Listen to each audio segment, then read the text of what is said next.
Hello students, welcome to Ekam IAS academy's daily current affairs. ఈరోజు current affairs క్లాస్లో మనం ఈ 10 టాపిక్స్ చూద్దాం. First one, Atlantic meridional overturning circulation or ఏఎంఓసి.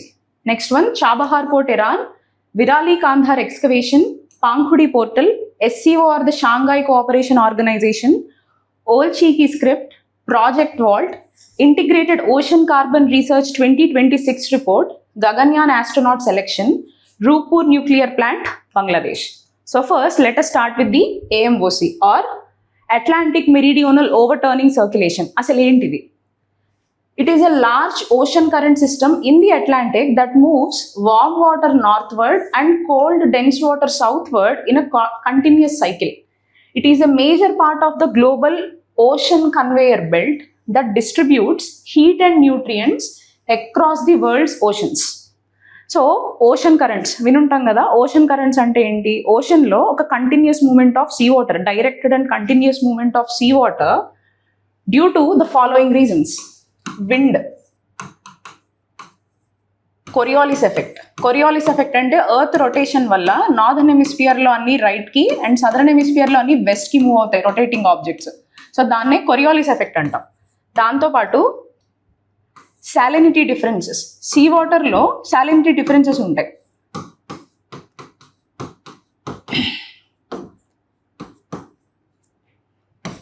And temperature difference. So because of these reasons oceanic water స్టేబుల్గా ఉండవు. Instead ఓషన్లో ఒక continuous river లాగా ఓషన్ కరెంట్స్ ఫ్లో అవుతూ ఉంటాయి. అయితే ఈ ఓషన్ కరెంట్స్ ఎలా మూవ్ అవుతాయంటే, ఈ రెడ్ కలర్లో ఉన్నవన్నీ వార్మ్ ఓషానిక్ వాటర్ అనమాట. బ్లూ కలర్లో ఉన్నది కూల్ సబ్సర్ఫేస్ ఫ్లో. అంటే వార్మ్ వాటర్ లెస్ డెన్స్ కదా, so warm water upper layers of ఓషన్లో ఉంటుంది. కోల్డ్ వాటర్ హైలీ డెన్స్ కాబట్టి లోవర్ లేయర్స్లో ఉంటుంది. సో ఇప్పుడు ఇది చూసారు కదా, దీన్నే గ్లోబల్ ఓషియానిక్ కన్వేయర్ బెల్ట్ అంటాం. ఇది ఎసెన్షియల్గా ఏం చేస్తుందంటే, ట్రాపిక్స్ దగ్గర ఉన్న వార్మ్ వాటర్ని, ఇప్పుడు చూడండి ఇక్కడ అట్లాంటిక్ ఓషన్, ట్రాపిక్స్ దగ్గర ఉన్న వార్మ్ వాటర్ని పైన పోల్స్ దగ్గరికి ట్రాన్స్పోర్ట్ చేస్తుంది. చేసి అక్కడి నుంచి కోల్డ్ వాటర్ సింక్ అయ్యి లోవర్ లెవెల్స్కి వస్తుంది, లోవర్ లాటిట్యూడ్స్కి వస్తుంది. సో దీనివల్ల మనకున్న అడ్వాంటేజ్ ఏంటి అంటే, మేజర్గా UK అండ్ వెస్టర్న్ యూరోప్ కొన్ని కంట్రీస్ సరౌండింగ్ పోలార్ రీజియన్స్ కన్నా యావరేజ్గా ఒక 4 degrees సెంటిగ్రేడ్ హయ్యర్ టెంపరేచర్లో ఉంటాయి, అంటే వామ్గా ఉంటాయి. అది first function. And second thing ఏంటి అంటే,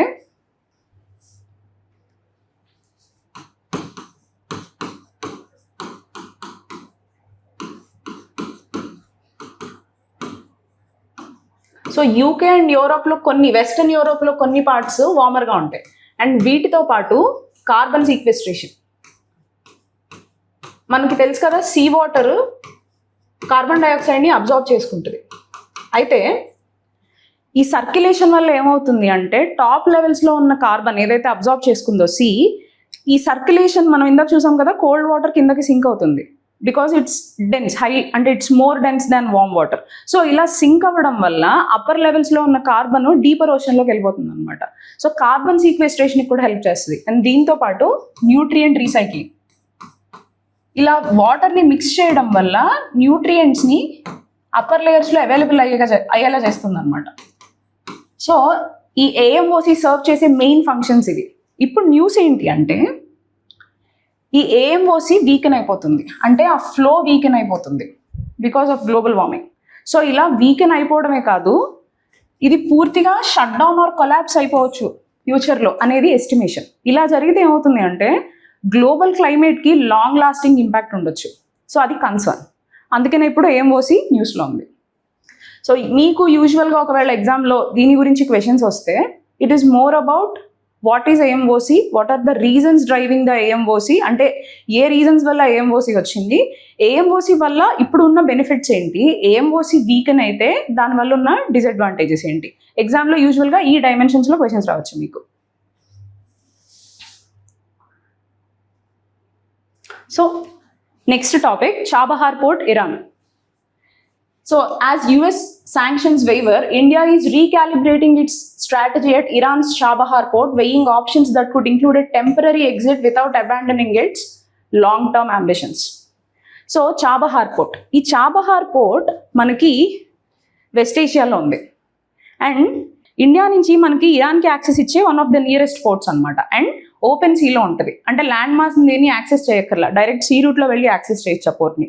ఈ పోర్ట్ ఎందుకు ఇంపార్టెంట్ అంటే చాబహార్ పోర్ట్ డైరెక్ట్ కనెక్టివిటీ ఇస్తుంది ఆఫ్ఘనిస్తాన్కి అండ్ సెంట్రల్ ఏషియన్ కండిషన్స్కి, బైపాసింగ్ పాకిస్తాన్. సో ఇండియా ఏం చేసింది అంటే అక్కడ షహీద్ బెహెస్టీ టర్మినల్ అని ఒక టర్మినల్ని డెవలప్ చేస్తుంది. అయితే యుఎస్ 2025లో ఇరాన్ మీద శాంక్షన్స్ ఇంపోజ్ చేసినప్పుడు ఇండియా అక్కడ చాబహార్ పోర్ట్ డెవలప్ చేస్తుంది కాబట్టి టెంపరీగా రిలీఫ్ ఇచ్చింది అనమాట శాంక్షన్స్ నుంచి. అయితే ఆ రిలీఫ్ ఇప్పుడు ఏప్రిల్లో ఎక్స్పైర్ అయిపోయింది. సో నెక్స్ట్ ఏంటి అంటే ఇప్పుడు ఇండియా ఏం చేస్తుంది అంటే of course it is holding discussions with both Iran and US, and టెంపరీగా కొన్ని రోజులు ఆ పనులు ఆపాలి అని కూడా అనుకుంటుంది. So India and Iran signed an MOU in 2015 to jointly develop the Shahid Beheshti port at Chabahar to develop a major commercial hub helping India access the markets of Afghanistan, Central Asian states and Russia. Okay, so this is about Chabahar port. Meeku exam lo Chabahar port geographic location, dani significance, preliminary lo major ga ilanti questions vache chance untundi. Virali Kandhar excavation. So ee Virali Kandhar excavation enti ante ee Virali Kandhar anedi మహారాష్ట్రలో ఒక megalithic site.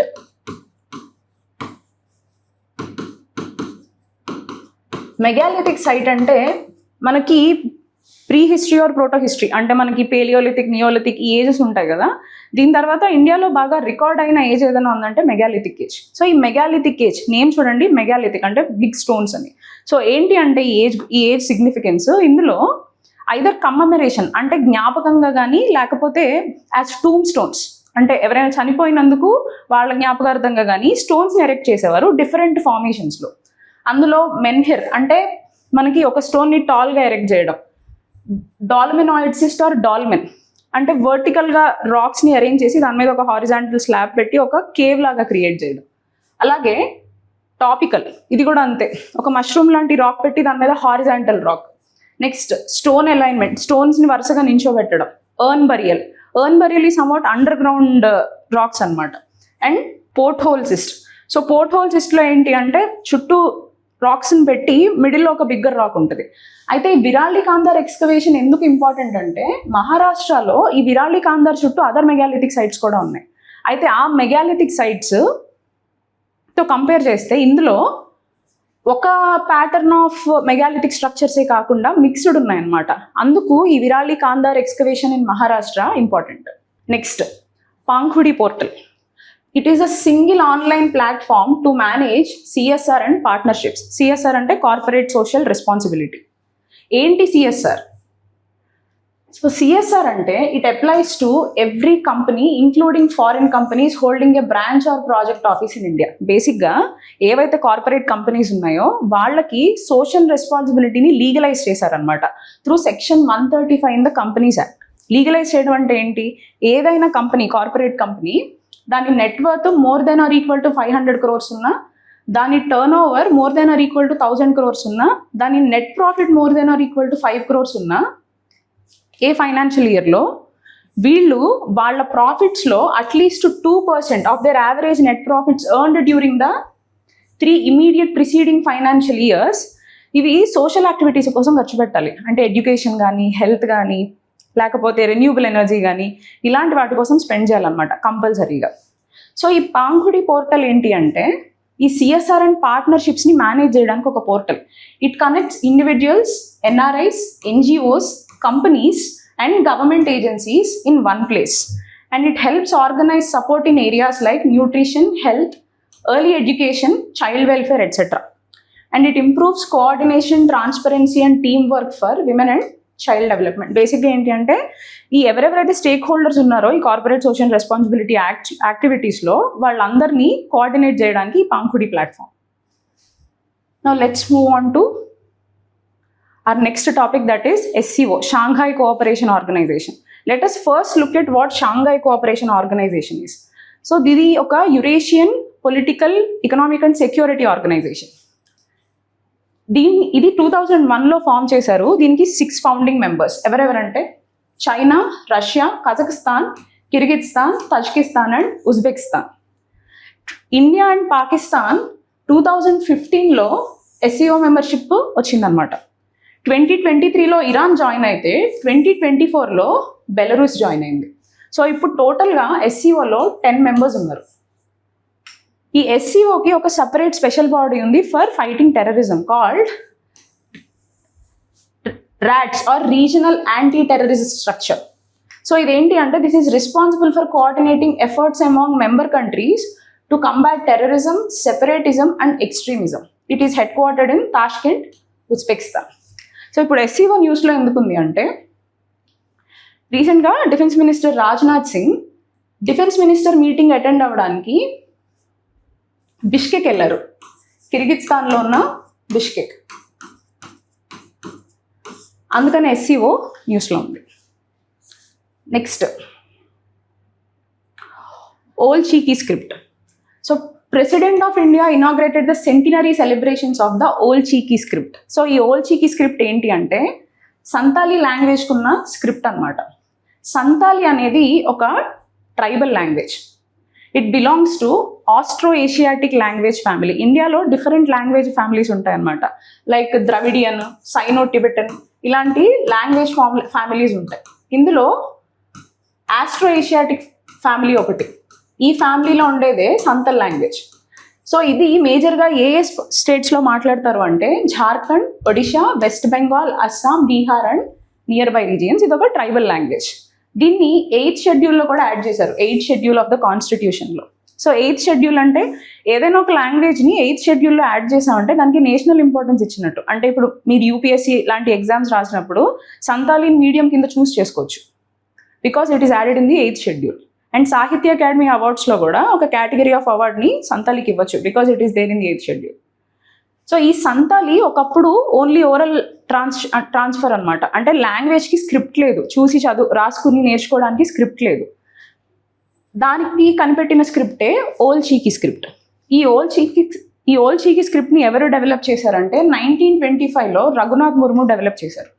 So it help convert Santali from only spoken to written form. Earlier Santali was written using Roman, Bengali, Odia and Devanagari scripts. So దానికంటూ separate script because లాంగ్వేజ్లో unique sounds ఉంటాయి కదా, దానికి పర్ఫెక్ట్గా suit అయ్యే script లేకపోతే కొన్ని సౌండ్స్ మిస్ అయిపోతాయి వేరే వేరే స్క్రిప్ట్స్ యూజ్ చేసినప్పుడు. సో సంతలీకి కూడా అదే ప్రాబ్లం ఉండేది until the development of Ol Chiki script by Raghunath Murmu.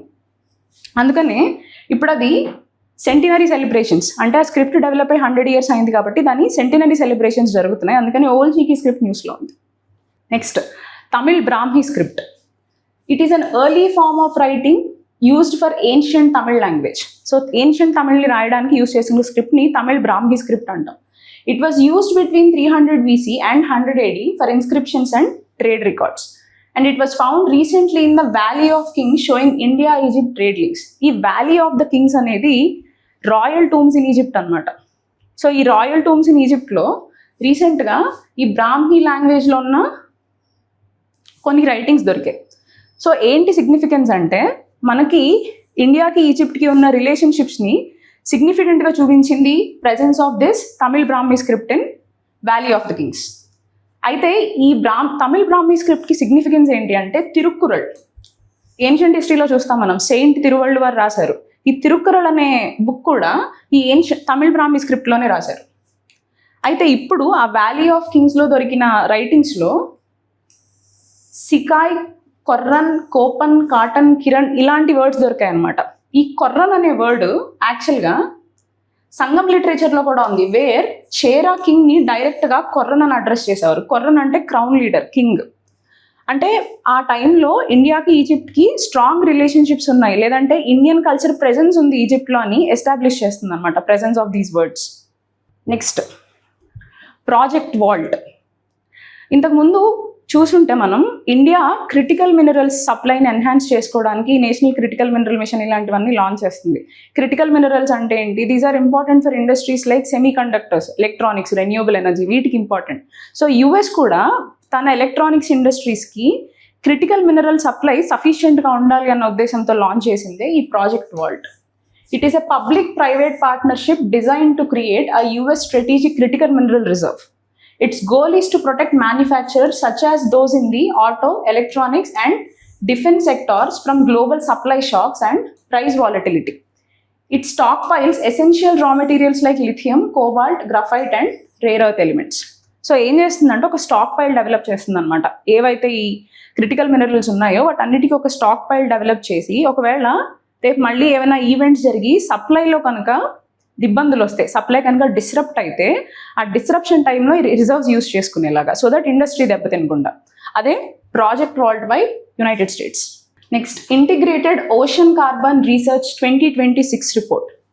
ఈ రిపోర్ట్ని ఎవరు రిలీజ్ చేశారంటే intergovernmental oceanographic commission or IOC of UNESCO. So ఈ రిపోర్ట్ని రిలీజ్ చేసింది UNESCO. Intergovernmental oceanographic commission is a UNESCO body that promotes international cooperation in marine science and ocean management.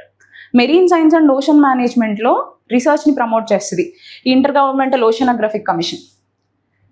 ఇది మనకి 1960లో ఎస్టాబ్లిష్ చేశారు as a body with functional autonomy within UNESCO. దీనిలో 152 member states ఉన్నారు and India is a founding member. International oceanographic కమిషన్లో India founding member. So ఈ body దీనికి ఒక అసెంబ్లీ ఉంది and it meets once every 2 years to review work and formulate a common work plan. అంటే మనం ఏ ఏరియాస్లో రీసెర్చ్ని pursue చేయాలి అనే దాని మీద డెసిషన్స్ తీసుకోవడం కోసం ఈ బాడీకి సంబంధించిన అసెంబ్లీ ఎవ్రీ 2 yearsకి ఒకసారి మీట్ అవుతుంది. అండ్ దీనికి ఒక ఎగ్జిక్యూటివ్ కౌన్సిల్ ఉంది consisting of up to 40 member states which meets every year to review ongoing work and prepare assembly meetings. మనకి ఏదైనా ఒక బాడీ ఉన్నప్పుడు దానికి ఒక గవర్నింగ్ కౌన్సిల్ ఉంటుంది, దానికి ఎగ్జిక్యూటివ్ కౌన్సిల్ ఉంటుంది. గవర్నింగ్ కౌన్సిల్ ప్లాన్స్ ప్రిపేర్ చేస్తే ఎగ్జిక్యూటివ్ కౌన్సిల్ ఆ ప్లాన్స్ని ఎగ్జిక్యూట్ చేస్తుంది.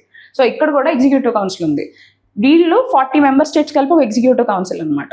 సో వీళ్ళు ఎవ్రీ ఇయర్ మీట్ అయ్యి అసెంబ్లీలో అగ్రీ అయిన ప్లాన్స్ ఎగ్జిక్యూషన్ని మానిటర్ చేస్తారు. So that is about IOC. అయితే ఇప్పుడు ఐఓసి ఇచ్చిన ఇంటిగ్రేటెడ్ ఓషన్ కార్బన్ రీసెర్చ్ రిపోర్ట్లో ఇంపార్టెంట్ ఫైండింగ్స్ ఏంటి అంటే the ocean absorbs 25 to 30% of the CO2 emissions, but models differ by 10 to 20% globally due to limited observations and incomplete understandings. మామూలుగా అయితే ocean 25 to 30% of the atmospheric CO2ను absorb చేసుకుంటుంది. However limitations of the models వల్ల దీంట్లో variations ఉంటున్నాయి. అంటే ఎంత absorb చేసుకుంటుంది అని ఫైండ్ అవుట్ చేయడంలో వేరియేషన్స్ ఉంటున్నాయి. The report recommends improving global observations, refining models, strengthening scientific capacity and promoting cross disciplinary research క్వాలిటీని ఎన్హాన్స్ చేయడానికి ఈ స్టెప్స్ అన్ని సజెస్ట్ చేసింది రిపోర్ట్. మీకు ప్రిలిమినరీ మోడ్లో ఏది ఇంపార్టెంట్ అంటే ఫస్ట్ ఈ integrated inter governmental oceanographic commission దీని గురించి తెలుసుకోవడం ఇంపార్టెంట్. ఈ బాడీ ఏంటి, ఎప్పుడు ఫామ్ చేశారు, ఇండియా మెంబర్ అయితే ఫౌండింగ్ మెంబరా కాదా, అండ్ ఒకవేళ దానికంటూ ఒక గవర్నెన్స్ స్ట్రక్చర్ గురించి ఏమైనా ఉంటే ఆ గవర్నెన్స్ స్ట్రక్చర్ ఏంటి, అది రిలీజ్ చేసే రిపోర్ట్స్ ఏంటి. సో ఇవి మేజర్గా ప్రిలిమ్స్కి ఇంపార్టెంట్ అనమాట. Next, Gaganyaan astronaut selection. ISRO opens Gaganyaan's astronaut selection to civilians. మీకు ఇంతకు ముందు చూసుంటే ఇస్రో ఒక 4 ఆస్ట్రోనాట్స్ని ట్రైన్ చేసింది గగన్యాన్ ఎక్స్పెడిషన్ కోసం. ఏంటి గగన్యాన్ ఎక్స్పెడిషన్ ఏంటి అంటే హ్యూమన్స్ని లోవర్ ఎర్త్ ఆర్బిట్కి తీసుకెళ్లడం. So human space flight. Gaganyaan is India's human space flight mission.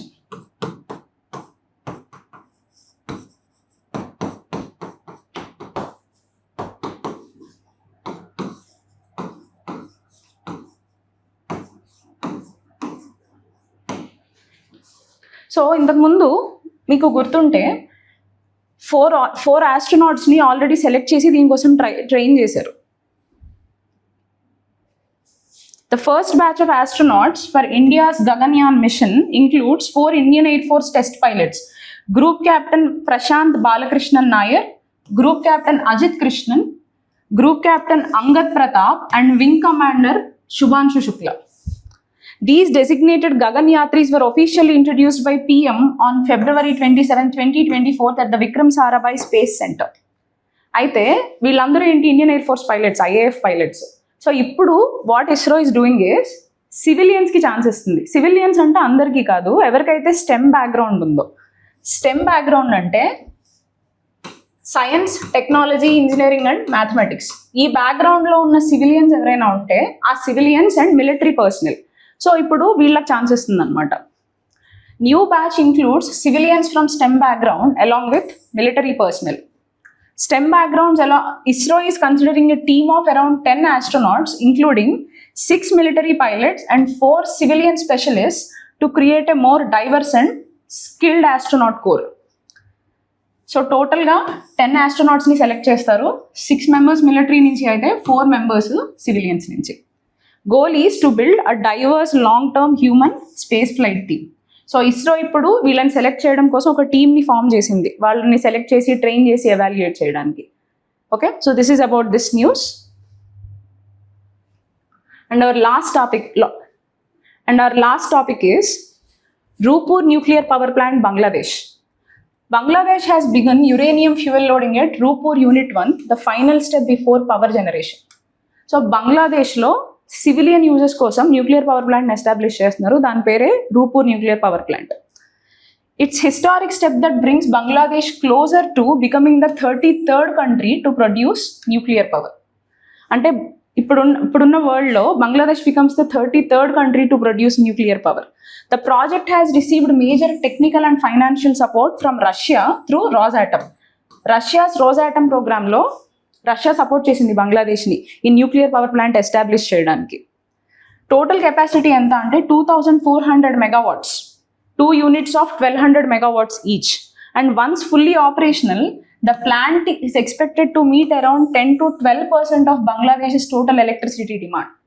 So 10 to 12% of the Bangladesh electric డిమాండ్ని ఈ Rooppur nuclear power plant meet అవుతుంది. అండ్ మనకి ట్రయల్స్ 2026లో ఫినిష్ అయితే ఫుల్ ఆపరేషన్ లేటర్ స్టేజెస్లో కంప్లీట్ అవుతుంది. సో ఇది ఎందుకు ఇంపార్టెంట్ అంటే it boost energy security of Bangladesh, reduces fossil fuel use and support clean energy goals. Okay, so these are all the topics for today.